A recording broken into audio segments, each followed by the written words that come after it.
utunze ikintu utakizi nawe cyo konona. Bibiliya iravuga ngo ururimi ni urugingo ruto cyane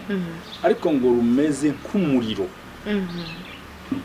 Ni umuriro mu bisanzwe. No muriro ushobora kudomeka, ushobora gutwika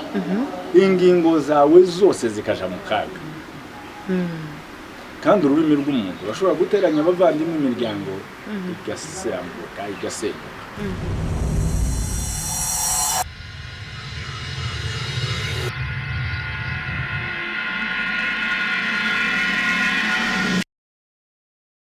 Shalom shalom nshuti namwe bakunzi ba Empower TV ndabaramukije muri hose nizera ko mugowe neza mu banyu no mu byanyu nkuko bibona rero turi ahantu heza cyane kuri Boulevard de l'Uprona Restaurant Bardos aho benshi bakunze kwita kwa Sogo. Reka mbane ndabibutsa gukora subscribe, share na like kugira muze murakurikirana ibiganiro byacu nkuko bisanzwe. Kuri kamera turi kumwe na Claude Nzirimwo akaba agiye kudufasha mu buhinga bw'ivyuma. Uno munsi rero tukaba twatewe iteka no kuronka umukozi w'Imana dukunda cyane Bishop Denis akaba agiye kutuganirira ku mbaraga z'ururimi. Kaze. Murakoze cyane. Turaryohewe rwose kubakira. Natwe tumerewe neza cyane. Ego. Mwadutumiye. Ego bitumereye neza cyane. Ikaze yanyu iraryoshe murazi no kubivuga neza no kubiryosha no kubitunganya. Tababura kunezerwa mwamutumiye. Ya murakoze gose muga naho habaye ikiza ca covid na grippe nayo iraturembeje ntibyoroshe. Nibyo irahantu hose. Ego. Benshi baravuga ko bagira. Naje no munsi ndumva ko atakigenda kabisa. Abariko baradukurikirana ko no munsi barihangana. Ya humura ntako uba ndabizi neza ko grippe irasanzwe kandi kigiye birashoboka ko ari na periode yayo bakera ariko nibaza ko ntako. Ego merci gose kuturemeje. Ego ko ariko aradukurikirana kuri no munsi hari abatazi Bishop Denis. Mbega Bishop Denis ninde sinzi ko mushobora kwidondora. Ya murakoze cyane amazina yanje nayo cyane bamenyereye ko nitwa Gakunzi Denis. Abantu benshi bazi kabandi umupastori ndongo ishingiro bita Gilgal Church korera hano Bujumbura siye mu Kanyosha twese n'irindi mu Kagara ya ko turakomeza kwagura. Mwebwe mukorera kuri siège. Yego kuri siège mu Kanyosha. Mu Kanyosha ya muri abapapa biraboneka. Ibyo ndubatse. Yego ndubatse umupapa afite umudamu umwe kagira n'abana 8. Wow abana 8. Abahungu 4 n'abakobwa 4. Wow kandi bibaza ko bamwe barangana kuko kwawe. Natewe iteka no guhamagarwa n'abana baje. Ego urakoze cyane. Ya nkuko wavyumvise rero turashaka kuvuga ku mbaraga z'ururimi. Ururimi nakantu ni partie du corps ariko igoye benshi kujera. Sinzi rero ko ushobora kutuganirira. Ya nibyo nguko mubivuze ururimi rugingo rumwe mu ngingo nyinshi Imana yaremanye umuntu. Kandi buri rugingo rwose Imana yahaye umuntu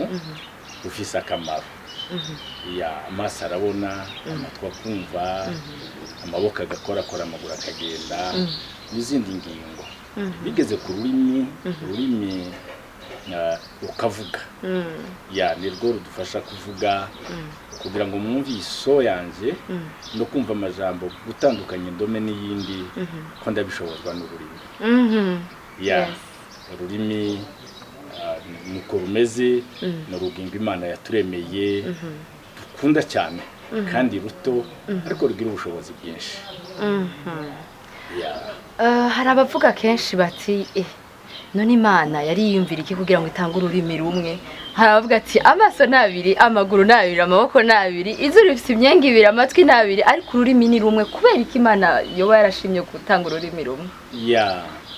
je nibaza ubushobozi kugira ni ibyiyumviro byanje ngira ngo yije gutanga zibiri twobashije kuzijera kuko na rumwe ruragoye dukurikije mu buzima busanzwe cyangwa muri Bibiliya usanga ururimi ni urugingo ruto cyane ariko rugoye kujera ruragoye ku bantu hafi ya bose kigorana n'ururimi ku rurimi nyene niyo sujet y'uno munsi ururimi hari abavuga bati ruragoye kujera ariko Imana nimba yararutanze yatanze na gestion yago d'abord Imana ivuga iki ku rurimi Imana ko nibaza kandi na Bibiliya irabivuga ururimi ubundi nibaza ko ari muri kamere z'abantu ariko kandi ururimi urugingo rw'Imana yatanze rufasha n'urugingo rumwe mu ngingo zifasha guhimbaza Imana turuhimbarisha Imana nirwo tuvugamo amashimwe y'Imana nirwo duhezagizamwe abantu ubundi mu ntumbero y'Imana rwari urugingo rumwe mu rufatikanya n'izindi amaboko arahimbaza amaguru akagenda uranabona kenshi baramenyereye kubyina igisirimba ariko kugira ngo wumve neza ijwi ry'umuntu akoresha ururimi ururimi n'urugingo rwiza Imana yarutanze kubwo guhimbaza Imana cya kabiri kandi nashobora kuvuga nuko Imana itaremye umuntu umwe yaremye abantu benshi ariko kugira ngo bashobore kumvikana Imana yashizeho ururimi kugira ngo njye nawe tubashe kuvugana none pasteur canke bishop nkuko basanzwe babita none kubisanzwe ururimi ko hari abantu benshi rugoye kujera est-ce que nta kantu k'aka clin d'œil Imana ishobora kuba yaragiriye abantu kubijanye na gestion y'ururimi mu Bibiliya iravuga ngo Ibuka Salomo umunyabwenge yaravuze ngo umuntu naje kuvuga mbere yuko asohora ijambo rye ngo abanze acisha ururimi rwe inshuro ndwi mu kanwa ke kugira ngo abone gusohora ijambo rizima ni ukuvuga ko bidusaba kuvuga amagambo make cyane kuruta ayo twumva kuko ibyo twiyumvira byose ntitwobivuga bisaba rero kugira ngo dushobore kumetiriza ururimi turashobora kuvuga amagambo make ariko kandi nayo twashoboye kwiyumvira tuze turagerageza dusubiremo inshuro ndwi mbega ho menya gute ko wasubiyemo inshuro ndwi icyo bishaka kuvuga ni gufata umwanya wo kwiyumvira kuca umuntu akubajije tubwisubize spontanément kuko umuntu akubajije utashoboye kwiyumvira kuko ururimi ruranyerera niko bayivuga kandi ngo iyo rutembe ntiruzarugaruka birasaba rero kwiyumvira gufata akanya ko kwiyumvira kugira ngo ubashe kwishura ikibazo umuntu abashe kukubaza iyo abantu benshi bavuga ku bijyanye n'akaga k'ururimi intambara ururimi ruzana mbega cyane cyane baba bashatse kuvuga n'abagiye batera inkuru zisanzwe bareke gutera inkuru vrema canke baba bavuga ati iyo ugiye kuvuga ijambo ribi ubwo hari abantu de nature basanzwe bavuga kandi bakaryosha societe ubundi ururimi imbaraga zarwo kenshi haba ku bavuga cyangwa ku baceceka kenshi rukunda kugaragaza imiterere y'umuntu cyangwa kamere burya ururimi biri mu mutima w'umuntu ntushobora kubimenya ariko mubanye wabibwirwa n'ururimi icyo rusohora icyo ruvuga tubivuga ko abantu batovugana tubivuga ko abantu batoganira ariko kandi hariho ibiganiro bitari byiza tutemerewe kuvuga kuko igihe tubivuze dusanga ururimi rwacu rudukwegeye mu mibanire y'abantu n'abandi ikintu kigoye giteranya abantu burya ntiwoteranywa n'umuntu uhoze ntacyo wapfa n'umuntu ariko icyo uzapfa n'umuntu nibyo mwavuganye ururimi burya ruteranya abantu kandi rurashobora no kubakiza buryo bavuga ngo ururimi ruzana akaga bivana n'imyitwarire ya wa muntu uko arukoresha muri sosiyete uko amagambo avuga uko yitwara ku bandi bigaragazwa kenshi cyane n'ururimi. Donc umuntu ashobora kuvuga amajambo menshi atawatsitaje muri ico gihe ntikiba kibaye icaha, ururimi nta n'amahoro. Ushobora kuvuga amajambo menshi atarimwo ijambo babaza kuko kenshi biranagoye kuba wonamenya ko wababaje umuntu bari n'igihe ushobora kubabaza umuntu, ariko kandi bigenda bijana n'imiterere y'umuntu. Igihe watahura ko wababaje umuntu bivuye ku rurimi rwawe, nabyo mu kiganiro duherutse gukurikirana canyu kijanye n'imbaraga z'imbabazi, ushobora kwegera kuri rwa rurimi nyine rwasitaje umuntu, ushobora kumwegera ukoresheje ururimi uti mbabarira. Donc ururimi rurakiza kandi rurica, rurashobora kwica, nibyo bivanye nuko urukoresheje. Ariko haruvuga ati nk'uno munsi ariko aradukurikirana akavuga ati nukuri ururimi je rwarangoye ndifuza kuvuga amajambo make muga ntibikunda kubera namaze kumenyera kuvuga. Je ndi umuntu w'imvuzi kubisanzwe, none je nobigenza gute? Tuvuga ko umuntu agomba kubikiragi kandi dushaka guhindura uko umuntu yaremwe, ariko icyo tuvuga nuko umuntu yagerageza, kuko ubundi mu bisanzwe Bibiliya iravuga ngo tugire umwete wo kubana n'abantu bose amahoro, kandi muri bimwe bibuza amahoro harimo ururimi. Wumva ko ururimi rukugoye, wagerageza uko waza uvuga amagambo meza mu bandi bantu, kuko amagambo mabi ahari niko n'amagambo meza umuntu yavuga ahari, kandi ayo mabi umuntu yayavugisha ururimi, n'ameza umuntu yayavugisha ururimi rwe. Kuvuga rero titwigisha umuntu kubikiragi, ariko twigisha umuntu kwiga kuvuga amagambo meza ahesha abandi amahoro. Ico nico cabagoye kubisanzwe. Hari abadutumye batubwiye ati mutubareze ikintu c'ururimi kiraruhishije abantu, bavuga bati ni nka kurya Paulo yavuze ati ngambirira gukora ivyiza bibi bikanyitanga imbere. Harabifuza ko bahinduka muga vyaranse, none dukeneye metode. Bakoresha ihe metode ku bantu rugoye niwo nashobora kubwira udukurikirana, numubwirane menya ko ururimi utunze ni umuriro utwika. Babanze bamenye uko ariko abanze arutunga ruzi, avuga ati burya mbitse umuriro nk'uko ijambo ry'Imana ribivuga. Kandi hari aho Yakobo yanditse aranavuga ngo ururimi ngo rugira ubushobozi bwo kudomeka umubiri wose, kandi narwo rudomekwa na Gehenomu. Ni ukuvuga abadayimoni cyane mbere y'uko bakoresha ingingo zindi babanziriza ku rurimi. Ariko rero Bishop, aho nyene ndumva yuko no kubaza ikintu, numva kuvuga menshi, kuvuga amajambo sico kibazo. Ikibazo nuko uvuga amajambo adatunganye. Mbega kugira umuntu atunga amajambo ashobora kwama ariko aravuga anezereza abantu atabababaza, hoho ntiwumva ko ntidufise ikibazo c'ururimi, dufise ikibazo c'ibiri mu mutima bikeneye gusohogwa, bigasohogwa ari vyiza. None ayo majambo meza abantu bo boyakura. Reka ngaruke kuri iki kintu. Nubwo twavuze ngo n'amajambo menshi umuntu yayavuga, n'amake birashoboka ko umuntu yayavuga, ariko biravana n'ikibanza uburimo abo muri kumwe. Hari igihe umuntu avuga amajambo menshi bitewe n'abo bamenyeranye, ico bita blague, ugatera inkuru n'abandi bantu, kuko hari igihe abantu baba bakumenyereye mu miterere yawe kuvuga. Ariko kandi urashobora kwiga gufata ururimi rwawe bivanye n'ikibanza cyawe urimo, abo mwicaranye, abo mugiye kuganira, nabyo birashobora gutuma umuntu arezerva ururimi rwe mu byo avuga buri mwanya. Kuko sinibaza ko umuntu niyo umuntu yabavuga nabi cyane, hari higa umuntu yakubahiriza n'ikibanza wicaye,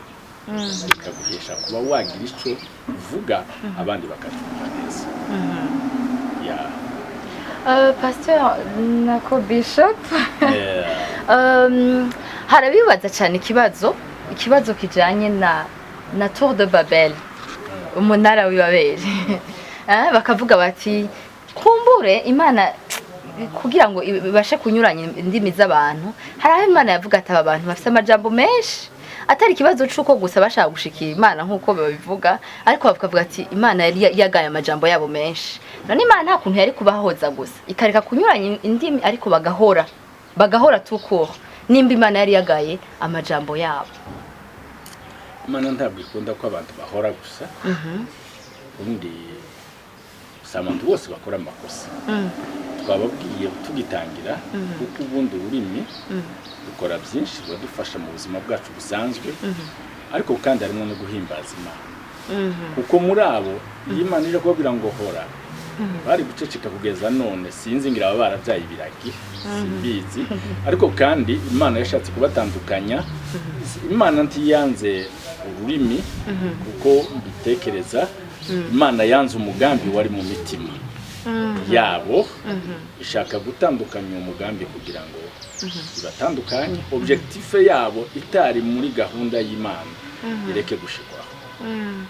Donc tushobora kuvuga yuko Imana ntabwo igaye amagambo tuvuga ahubwo igaye umutima wayavuganye. Yego niko navuga kuko mu mutima w'umuntu Dawudi yaravuze ngo bisesekara ku rurimi ngo nibyo biba bibitse mu mutima w'umuntu. Navuga ko mpereye kuri uyu mugambi mwiza mwagize wa Empower TV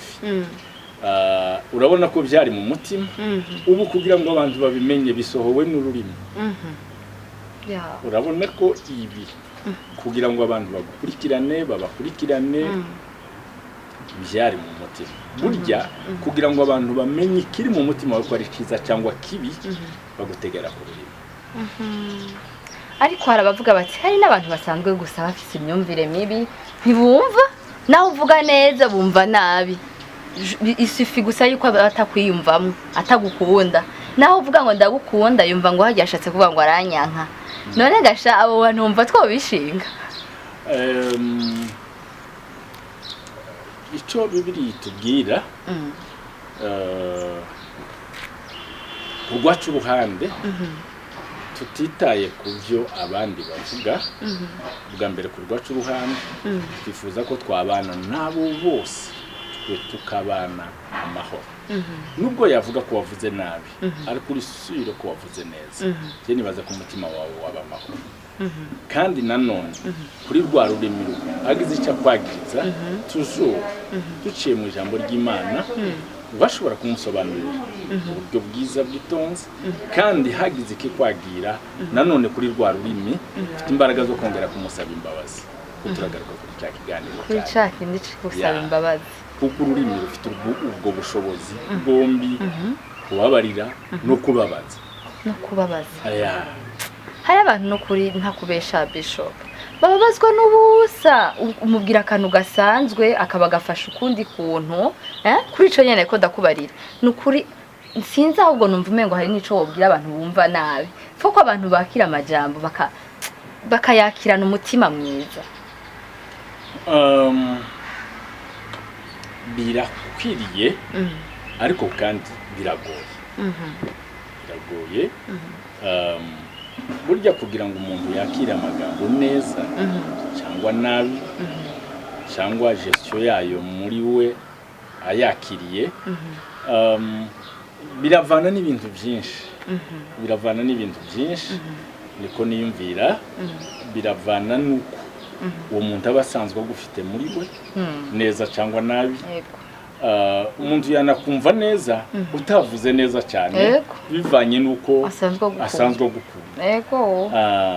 Burya rero kenshi ibigaragara ku rurimi ngarutse kuri rya jambo nuko umuntu aba agufite muri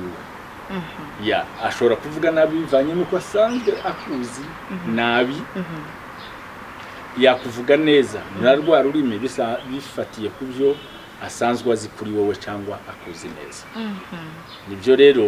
navuga ko cyane cyane ku mupasiteri twakwisunga ijambo ry'Imana kugira ngo tubashe kubaho mu buzima bwo kubana n'abandi amahoro kuko ijambo ry'Imana ni kaneva nziza yo kugaragaza kubana n'abandi neza haba muri societe haba mu mafamiye tubayemo haba ndetse n'abarezwe mu yindi miryango umuntu yakwisunga ijambo ry'Imana kuko ijambo ry'Imana ritwigisha kubana n'abandi neza. Ijambo ry'Imana ritwigisha kubana n'ibidukikije neza. Ijambo ry'Imana ritwigisha kwatura neza n'ururimi rwacu. Ijambo ry'Imana ritwigisha gutanga umugisha n'ururimi rwacu. Ya ikintu niba nta nico kivugaho wahora kwicecekera. Ya ego pasteur muti ururimi rutanga umugisha rutanga umuvumo. Hari abatabizi bavuga ati rutanga umugisha gute rutanga umuvumo gute? Ya murakoze cyane. Habe no mu mico yacu hereye kera twakuze bavuga ko ababyeyi baha umugisha abana babo. Yego umubyeyi arashobora kukwaturaho umugisha kandi ukawuronka bivuye mu mbaraga z'ururimi, bivuye mu mbaraga z'amagambo twatuyeho akoresheje ururimi rwe. Nibyo kandi muri iyo contexte nyine yo gutanga umugisha biri no mu ijambo ry'Imana muri Petero wa mbere 3:10 haravuga ngo umuntu ushaka gukunda ubugingo bwe no kubona iminsi myiza ngo abuze ururimi rwe kutavuga ikibi. Urumva ko niba umuntu yashaka iminsi myiza agashaka ubugingo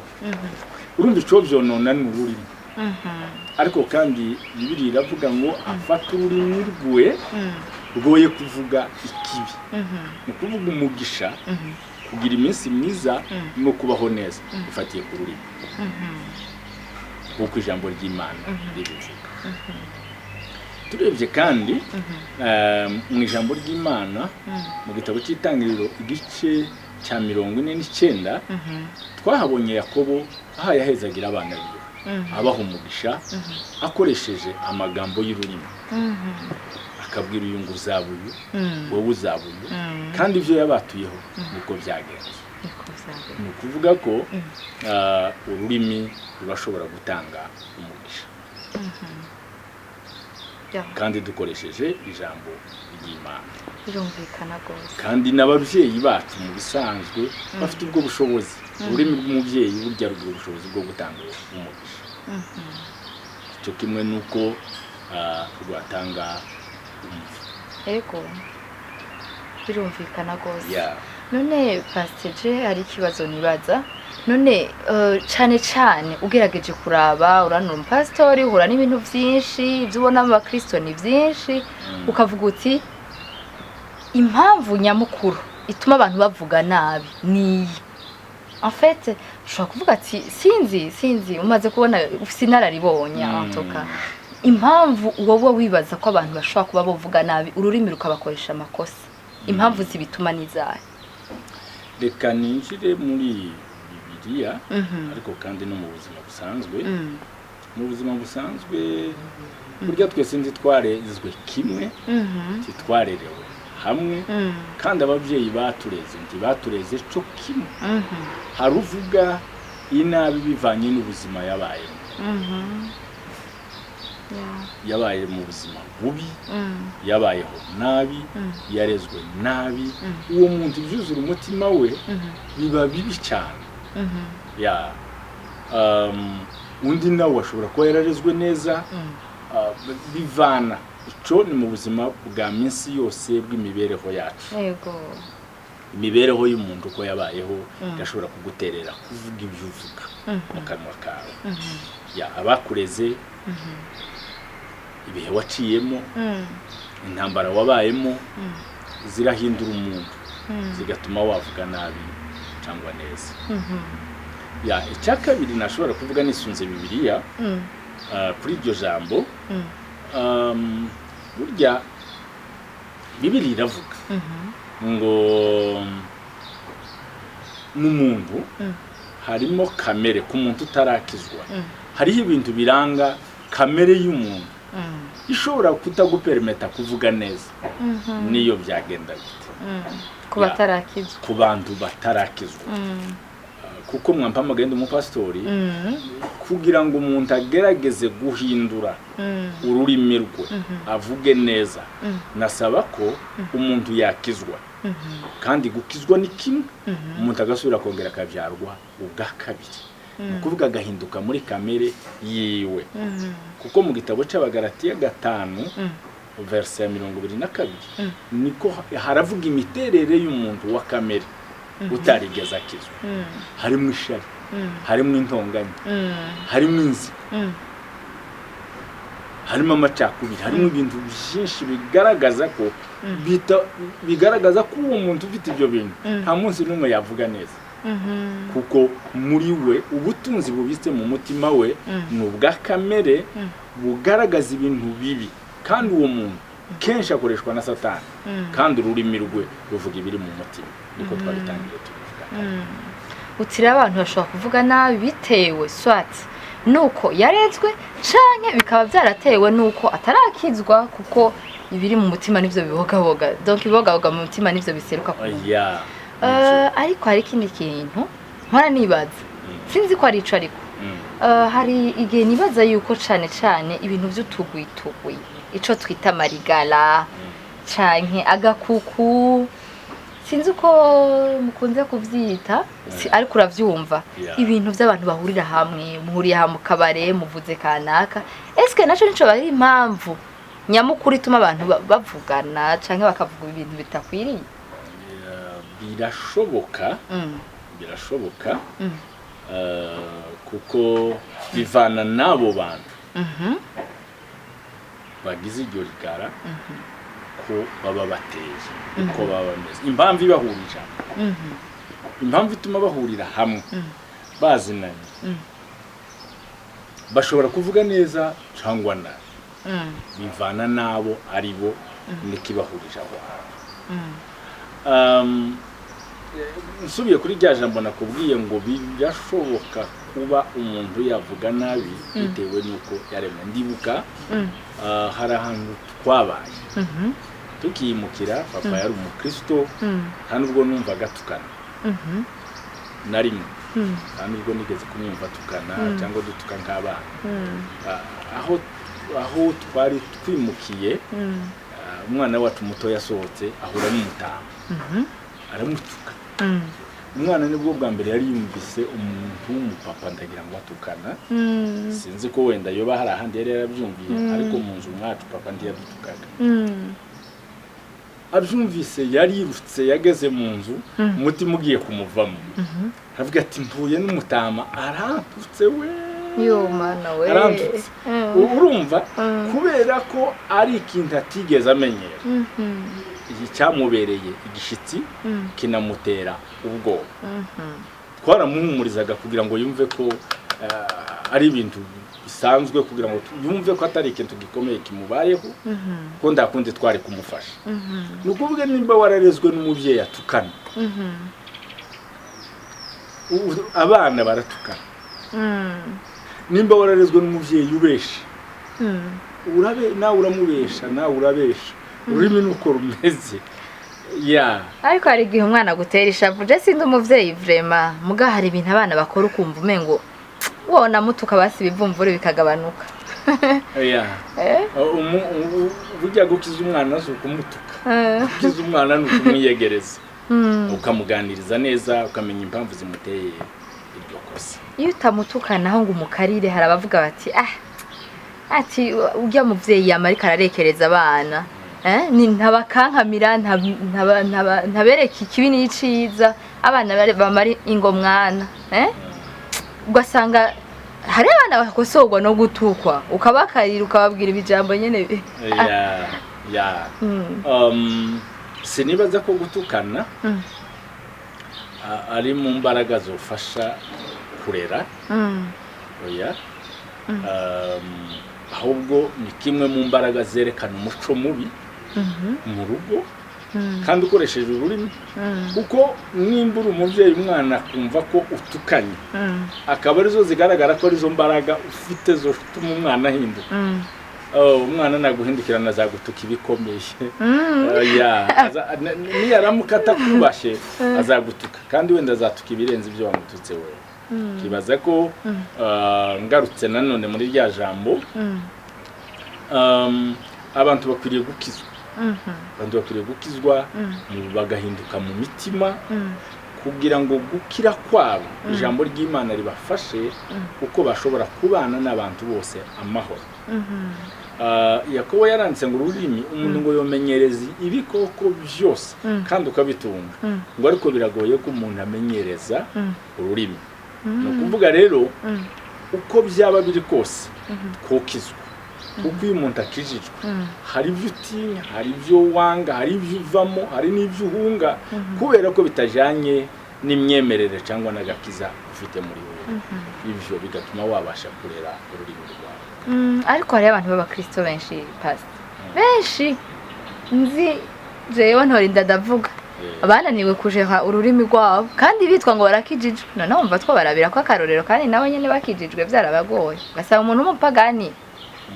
ururimi rwe bararujera neza. Nibyo babandi ijambo ry'Imana riracabigisha kugeza ubu. Abakristo bameze uko riracabigisha kuko hari ico bataravaho, hari ico batarabohokaho. Navuga ko yaba agifite ahantu abohewe niba ugitukana, niba ururimi rwarakunaniye kujera ukabukibesha. Ni ukuvuga hariho kintu mu bukristo bwawe, hari ikintu kikugoye. Turabohoka toujours uracyakeneye ijambo ry'Imana rigukiza, rikugeza ku gakiza nyako kagutera guhinduka. Nabasha kuvuga ko uwo muntu yarakijijwe ariko ntiyahindutse. Yarakijijwe ariko ntiyahindutse. Ariko rero pastor hari abantu benshi usanga bavuga bati okay sintukana sintukana mbwira amajambo mabi umuntu, sinzi ku bless umuntu muga yicaranye n'umugenzi wiwe bakaba bavuga umuntu bakamuvuga ibyo yakoze n'ibyo atakoze byose. Urana birashika turabantu ukavuga ati yo kanaka yo si umuntu ameze ukuntu wanashima bikaba ari navyo byo nivyo bari amakosa. Wamubuza ngo ya ngo mvuze ukuri, ngo mvuze uko ameze, ngo ntaco nongeyeko. Icubundi tunacemerewe nubwo wenda abantu bagikora kwicara ku mpamvu zo kuvuga undi mu hakumuvuga hakuwamagara undi ngo mumuvuge ntaco mumufasha mutamukiza ko turavuga kuri za mbaraga z'ururimi. Wamwegera mubwira uti muvandimwe numva bavuga ibi kandi cyagufasha ni ukubireka ubye ni ukubibandanya bivana n'ico ari cyo. Uswate nimba ari kibi washobora kumufasha biruta ko wahamagara umugenzi mukaja mu kabare mukabiganira, kuko murabiganira ururimi baca umugani ngo kirenze umuntu kiba kirenze impinga. Urabivuga bwaca bikamenyekana ko wabivuze, akakubera umwanzi nawe ukamubera umwanzi. Havuga ko barya abantu bicara ku mpamvu zo kuvuga undi muntu badafite umuti wo kumukiza bakora nabi, ahubwo bamwegera bakamubwira. Ariko hari abantu b'intanugo hari abantu b'intanugo bakavuga bati wagenda kumubwira ati wewe numvise ngo usigaye unywa inzoga par exemple kandi dusenga mu rusengero rumwe, agaca avuga ati naka akaza kunyubahuka kubera kinjira mu buzima bwanje. Rero nkumva ico nduhura nuko nagenda nkabiyagira umugenzi nkamubwira ati uraza ndakubwira ivyo nabonanye naka, ndagufitiye inkuru zishushe za kanaka. Kubera wa hundi ni naje kubimubwira ashobora kumfata ukundi. None muri ico gihe no bankoze kosa vra dinini kuko izo sinkuru zishushe ahubwo twazita insaku, twazita insaku mu rurimi rundi twavuga ati ni urugambo.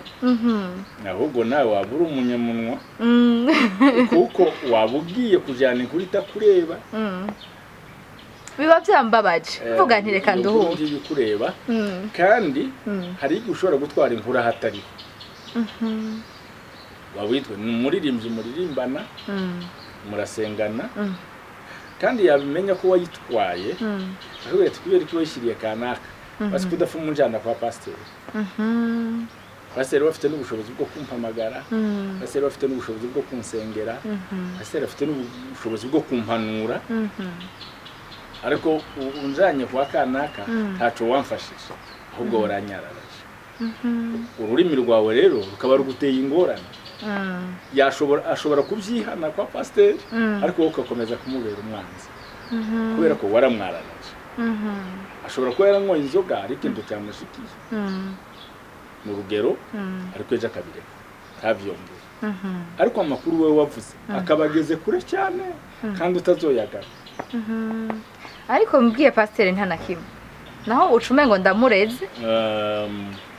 ni example ntanze ariko umukristo ari ukuri hakubijana mu irigana ufumibira pasteur ariko nabyo si byiza ni byiza ni byiza ni byiza wibwira pasteur kuko abamujejwe mu rusengero yo musengera ndabikurikirana namuhamagara mu bwenge ko bakoze b'Imana Imana ibaha ubwenge bwo gukurikirana intama zabo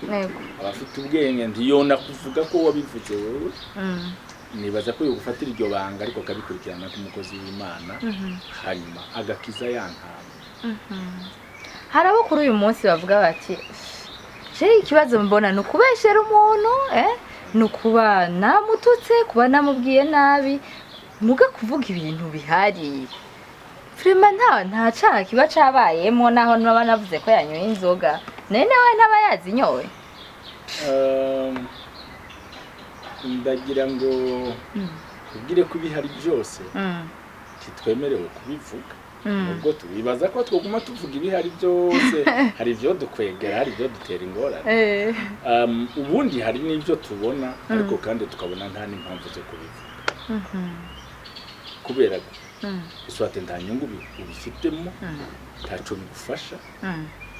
ntaco bikumarira nta nico bifasha wa wundi wabibonye kubivuze ntaco bimufasha no kubivuze ntaco bigufasha nibyo birya navuze ngitangira uwo kije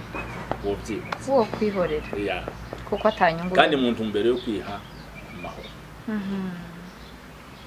birumvikana cyane ariko ico kibazo ndakubajije gihanze abantu benshi gihanze isi kibazo cyuko bavuga muntu wamubuza akavuga ati no ndiko mvuga ukuri ntaco nongeye ko utaza kunshira ko ivyaha ntafise ico kibazo rero ku bantu bagifise kuri uno munsi wo batekera akajambo kavuga ngo iki ese ico nanje mbaza gatoya kugira ngo ndabyisho yego ese uwo muntu kokura bahaye akubwira ko uwakoze ikosa ari quelque part ese uwo muntu uvuga nje ngo mvuze ukuri uko kura bahaye akubwira nde abarika kubwira umugenzi we kumbure byaramutsitaje kubona mwene data basengana asigaye anywa inzoga canka akora ikindi caha avuga ati reka ndabibwira umugenzi wanje numve ko nduhutse nifasa kuruhura umutima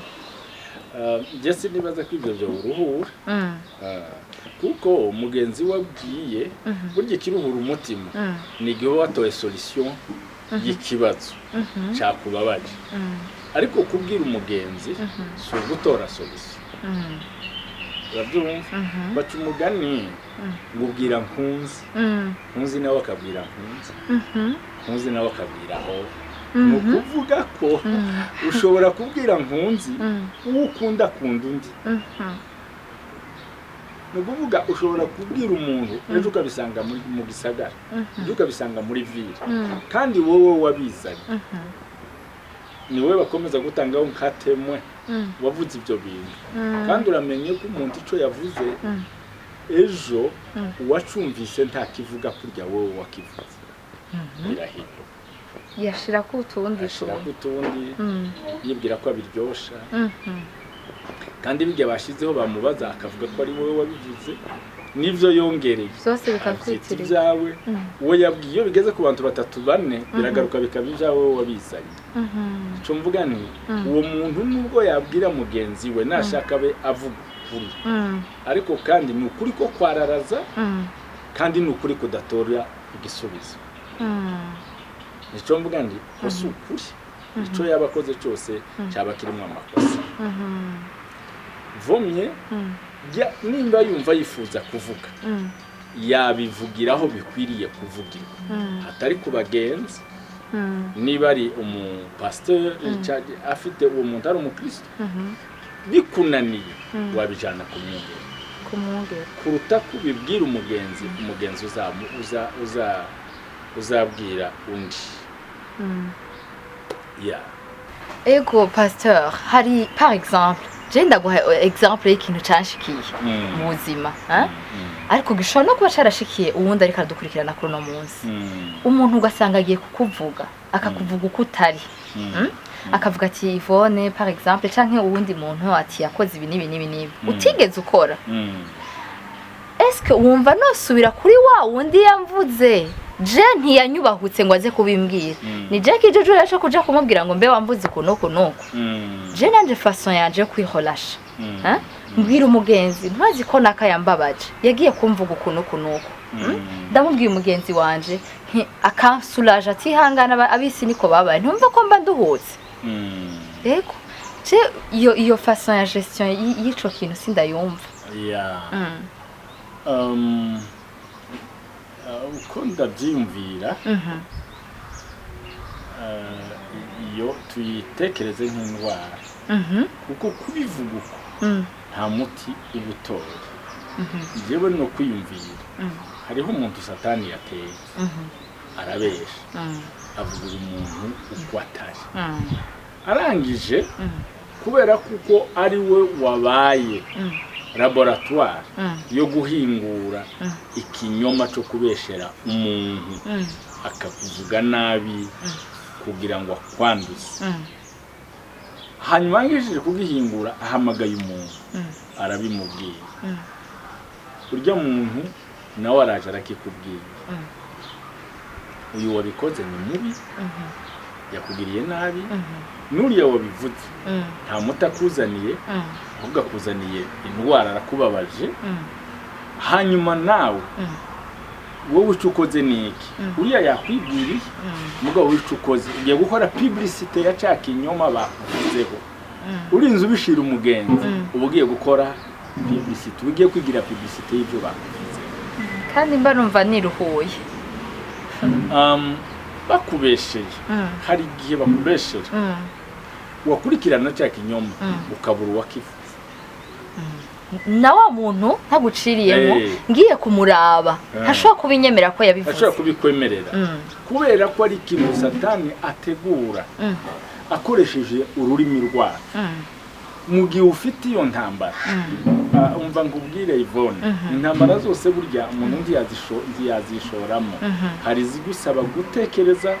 kurya nabikubwiye hari ibigusaba gufata ururimi rwawe hari n'ibigusaba kuruzungurusa kenshi mu kanwa kugira ngo ubashe kurusohora kuko ntubuze impamvu itumye umuntu atekereza kukubeshera kandi agahita bisohora kize kiza ari ikinyoma uko cyaje niko kizagishira bien sûr kigusigira igikomere kikakubabaza ko umuntu yakurenganyije ariko umuti nakumva nuko wowe utakwigira publicité yo kugenda ubwira abagenzi kuko ubwiye umugenzi tuzi urugeragera aho rwo kugukunda ushobora kumubwira ari umukobwa mugenzi wawe afite fiancé w'umuhungu w'umutazinanye umuntu wambaye abwira iyo nkuru ni umuhungu urya muhungu afite abagenzi mbere yuko akunda urya mukobwa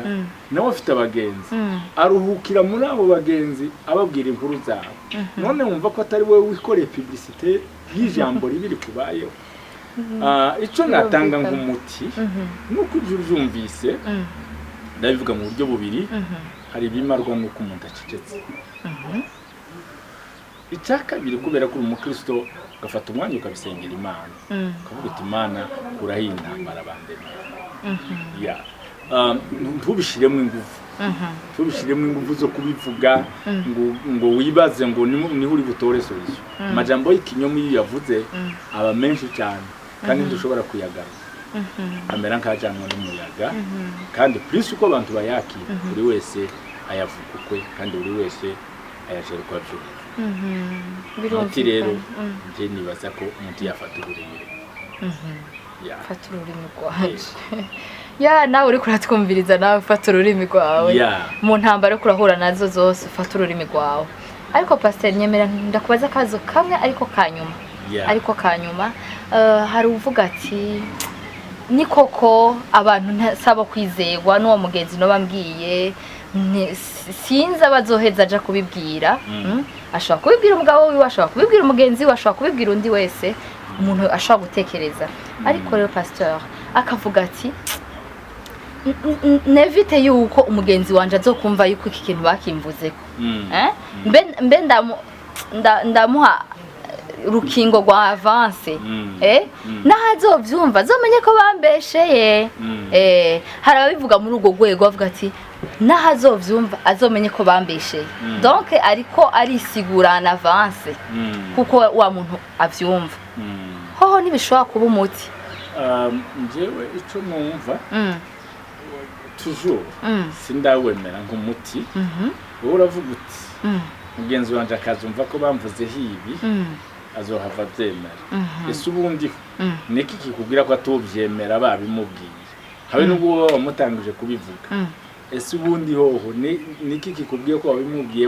bataragutanze kubimubwiye ico numva ubundi mu ntambara zijanye n'ikinyoma burya ikinyoma cyose kimarwa no kwiceceka ikinyoma burya ntiwakiburana kuko ntiwanabona uwo muburana kuko ntawakwemera kuburana ikinyoma umuti wacu niwo nabwira n'uwo ari we wese ubu hari amajambo menshi muri isi ya none mu miryango mu mashengero hirya no hino hari ibikemurwa no kuvuga kuko biba bifite ubihagaze akavuga ati kinda cemera buryo uzavuga ijambo uzakurikirana ijambo nyiraryo yemanze akavuga ati nje Yvonne kuzihiki wankoreye iki ibyo uzaryemangura isubize kuko abantu tujuru bazagutega amatwi ariko umuyaga ikinyoma cyise umuyaga ntiwawukurikirana ntiwawubuza kandi ntiwawubuza abantu kuvuga akanwa nico bagaherewe amatwi yawe yarekeye yumve mugabo ico utabona mu muti ugukiza uzakibaza yego uvuze ijambo rikomeye cyane uti ikinyoma ni nk'umuyaga n'umuyaga kandi uragenda ukarengana kandi bakubeshera none ejo barabesheye uwo uhezagirwa cyane fasi iryo ni ijambo rikomeye cyane mugana umva umengo wotekerera abantu akajambo kanyuma kagufi wabwira ati wewe wabeshewe bikora uko urakoze cyane Yvonne yego ndabashimiye kuri iki kiganiro ariko kugira ngo ngire icyo ntekerera abantu cyane cyane uko umuntu afise umuryango yego semwa abasore kugira nkumi ngasubira nkaba umurongozi w'ishengero urumva ko ndi ahantu tegerezwa kuba ibyo byose mbizi nabiciyemo cyangwa ndakira bene ayo maka kugira ngo ntere conclusion cyane cyane reka mbwire abantu bakunda kuvuga nabi abandi kintu cyambere nibamenye ko ururimi ijambo ry'Imana riravuga umukozi w'Imana Salomo yarabivuze mu migani 15 umurongo wa 4 aravuga ngo ururimi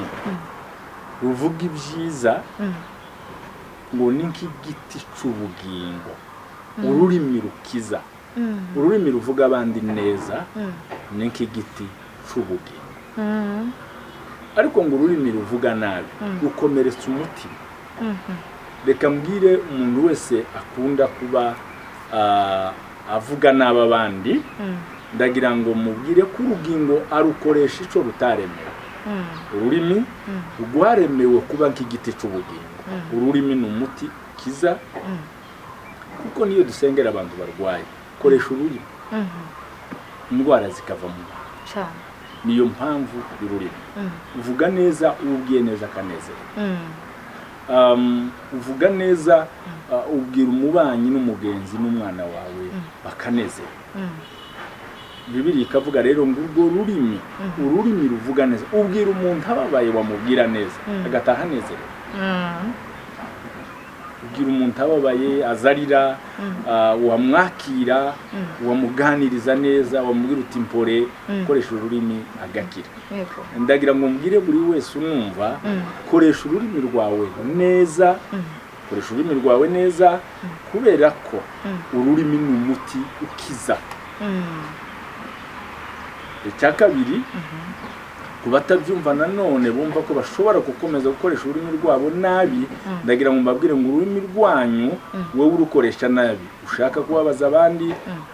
Bibiliya iravuga nanone kuri verset 4 chapitre 15 mu migani haravuga ngo ururimi rugoreka ruvuga ibitari byo ruvuga nabi ngo rukomeretsa umutima ni ukuvuga abantu benshi bateye abantu ibikomere byo mu mutima wowe ubwa ururimi waruhinduye virus yo gukomeretsa abantu ndagira ngo ngusabe ngo reka guhindura ururimi rwawe kuba indwara abandi bafata k'ikigeragezo basengera nka covid kuko nimba ukomeretsa imitima y'abantu uri indwara ikomeye cyane nkaba nsaba buri wese kutaba indwara ahubwo aba umuti duhindura indimi zacu kuba umuti ariko tureke kuzihindura indwara ikomeretsa abandi tureke kuzihindura icumu ryo gutera abandi ngo tubakomeretse mu mitima kaba kandi bifuriza kumenya ko nyuma y'ibi bihe hari ibindi turi mu isi ariko biritwigisha ko tuzabana imbere y'Imana ururimi rwacu tuzahemberwa ibyo twarukoresheje ururimi rwacu turuhindura urwo kuramya Imana turuhindura urwo kubaka imiryango neza turuhindura urwo gufasha abagenzi n'ababanyi turuhindure urwubaka igihugu cyacu neza kuko biciye ku rurimi rwawe wakubaka imiryango myinshi cyane biciye ku rurimi rwawe wakubaka igihugu biciye ku rurimi rwawe wabikirangirire mu isi Bibiliya navuga ngo umugore w'ubwenge amagambo yo mu kanwa ke ngo asohokane ubwenge mukubwa ijambo ry'umugore w'ubwenge cyangwa umugabo w'ubwenge cyangwa umusore w'ubwenge cyangwa inkumi y'ubwenge risohokana ubuhanga niko Bibiliya kuvuga umunyabwenge umuntu ukoresha ururimi rwe neza afatwa nk'umunyabwenge isigaye kaba nabifuriza umugisha kuri Power TV kandi mukomeze nubwo muzabikoresha muzabe muzi kuzigama ururimi rwanyu koresha neza mukarumenya ko ari urugingo mwahawe Imana itezeho kumva ibyo rusohora byiza cyangwa yego na cyane twebwe abanyamakuru Imana ibahezagire cyane urakoze Buzz reka ndabashimire rero murakoze cyane mwarakoze kutwitaba twavuze rimwe mu mwatwumvise reka tuvuge ngo Imana ibaho umugisha murakoze turawakiriye yego nizere ko nitwasubira kubikora ko muzotwitaba tuzabitaba dusanzwe bakunda kandi muri uyu mwuga mwiza kuko ubu ni ubutumwa bugera kuri benshi bufasha imiryango kandi tuzafasha benshi merci murakoze cyane Imana ibahezagire cyane amen reka tubashimire namwe inshuti bakunzi ba Power TV mwakomera dukurikirana kuri uno munsi ariko mbanze ndabibutse gukora subscribe share like comments zanyu turazikeneye cyane kugira muze murakurikirana ibiganiro byacu nkuko muvyifuza aho byari bikigoye rero kujera ururimi mwumvise ko twabironkeye muti no kwihorera mubandaye mugira ibihe byiza rero naho utaha ciao